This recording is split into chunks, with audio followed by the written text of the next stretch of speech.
My name's Alan C. from Miamisburg, Ohio.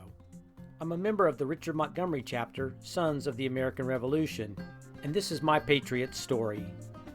My seventh great-grandfather, John C., was only 8 years old when his father, Frederick Michael C., was killed at the Muddy Creek Massacre on what was then the far western frontier near the present city of Lewisburg, West Virginia, on July 14, 1763.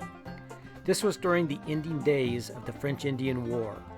John, his brother and sisters, and his mother were captured by Shawnee Chief Cornstalk and taken to Old Town near the present city of Chillicothe, Ohio.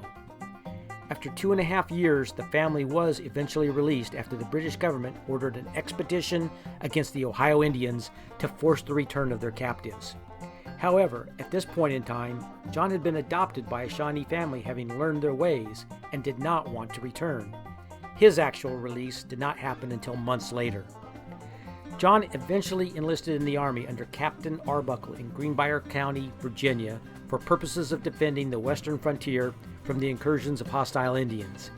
He re-enlisted for a term of 3 years in Botetourt County, Virginia, under Captain Samuel Lapsley in the 12th Virginia in General Scott's brigade, and was in winter quarters at Valley Forge with Washington. He was in the Battle of Germantown under Washington, in Monmouth also under Washington, and at Stony Point under Wayne. On a special note, Stony Point was a well-planned and executed nighttime attack by highly trained select group of George Washington's Continental Army. I believe the fact that my Patriot was a frontiersman and his fighting skills had been honed during his youth with the Shawnee made him a special forces type of fighter. My Patriot's grandfather and grandmother landed in New York in 1709, and the western horizon must have been in their blood. John's Revolutionary War service earned him land in Henry County, Indiana.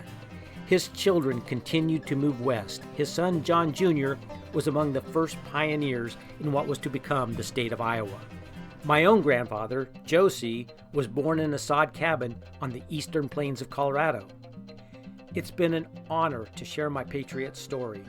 Thank you for listening, and God bless America.